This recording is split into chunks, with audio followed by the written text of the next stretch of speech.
He who is confirmed in his conviction that the infinite consciousness alone exists is instantly freed from thoughts of pleasure and is therefore tranquil and self-controlled. Confirmed in the conviction that the infinite consciousness alone exists. This is a challenge, isn't it? You might actually feel some affinity with these teachings. It might even make some kind of intellectual sense. You might have some intuition that what's been spoken of here accurately represents the nature of reality. But what happens when you put the book down? What happens when you're no longer reading Yoga Vasistha, or maybe even watching these videos, and you get on with your usual routine? Is it gone?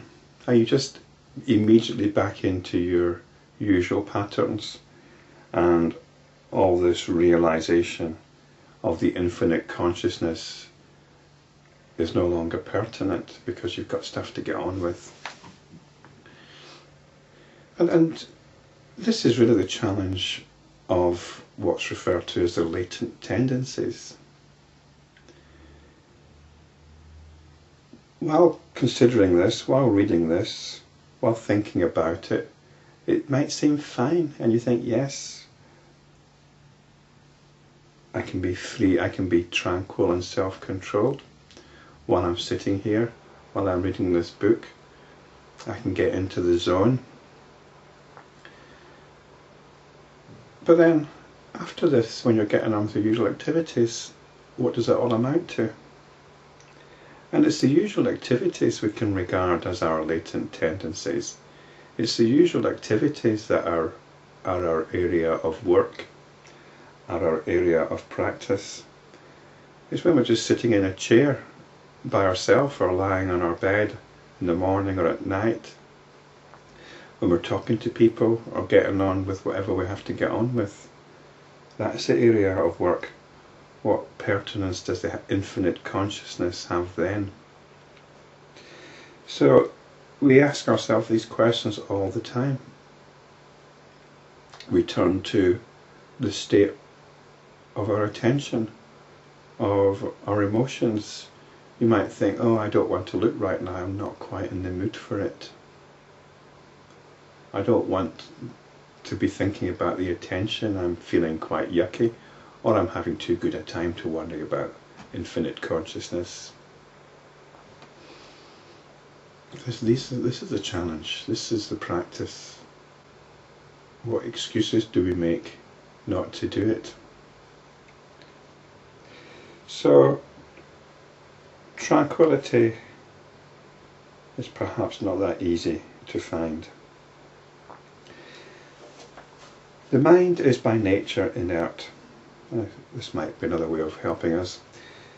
It borrows intelligence from the consciousness which it pursues in order to gain the ability to experience. So now we've been told the mind by nature is inert, which is quite unusual because the mind has often been spoken of as the doer. For example, in section 4, chapter 38, whatever the mind does, that alone is action. Hence, the mind alone is the doer of actions, not the body. That's usually when we've got the yogic emphasis of mind controlling the body. So, but we can regard the mind as inert. It borrows intelligence from the consciousness which it pursues in order to gain the ability to experience. The mind is its own mode of apprehension. It's its own way of relating to the infinite consciousness by making it finite, basically. It's a finite way of appreciating the infinite. The mind thus comes into contact with whatever has been brought into being by the power or energy of consciousness, Chit Shakti. So consciousness allows everything to come into being, the whole field of experience, and the mind comes into contact with that. Thus the mind exists by the grace of consciousness, as it were, and it entertains various thoughts on account of its perception of this universe. This consciousness alone is its light. Otherwise, how does the inert mind function intelligently? The inert mind is really simply the cognitive process here, the process by which we cognize things, and that arises within consciousness. And this is what gives the mind its apparent sense of its own reality. They who are well versed in the scriptures declare that the fictitious movement of energy in consciousness is known as the mind. So Vasishta's talking about the mind here, and it's quite strange that he refers to the scriptures. It's strange that he's taking his cue from the scriptures, or those who are well versed in the scriptures. He's not even taking his cue from the scriptures, he's taking it from those who are well versed, which is strange, since Vasishta is the very source of scriptures. Why are we not getting it from him directly?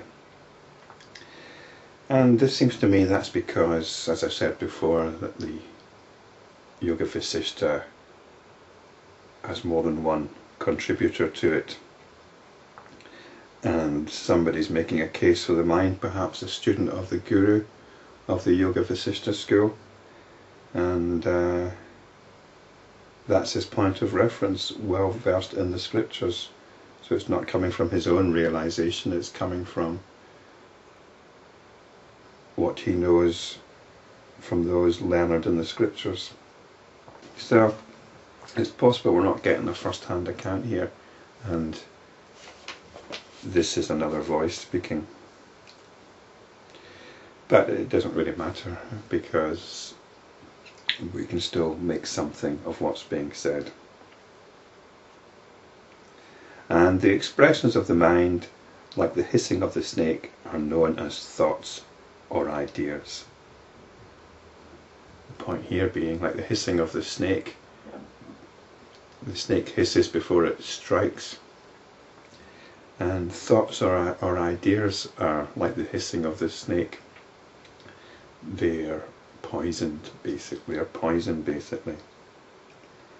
Consciousness minus conceptualization is the eternal Brahman, the absolute. Consciousness plus conceptualization is thought. So we've got here conceptualization. Consciousness plus thinking gives us the world.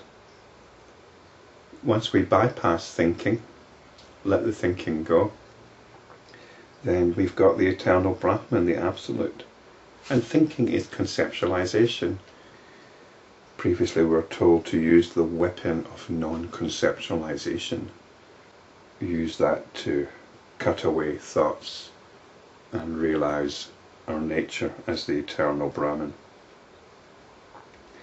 A small part of it, as it were, is seated in the heart as the reality. This is known as a finite intelligence, or individualized consciousness.